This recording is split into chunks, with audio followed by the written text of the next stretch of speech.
নবী সাল্লাল্লাহু আলাইহি ওয়াসাল্লাম বলেছেন, মান তারাকা সালাতাম মুতাআম্মিদান ফাকাদ কাফারা।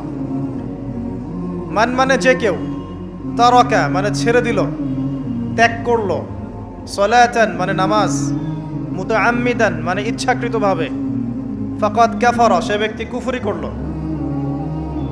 এই হাদিসটাকে আগে শুনেছেন? আলেম ওলামারা জানেন, কিন্তু আপনারা কি জানেন?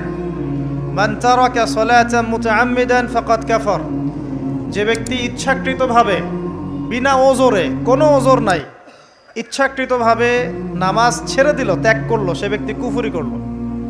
এখন আপনি বলেন, কুফরি যে ব্যক্তি করে সে কি হয়? যদি আমরা ধরেও নেই সে মন থেকে নামাজ অস্বীকার করে না, অলসতা বশত পড়ে নাই, তারপরেও তো কাজটা ফাঁসে, কি তাই নয় কি?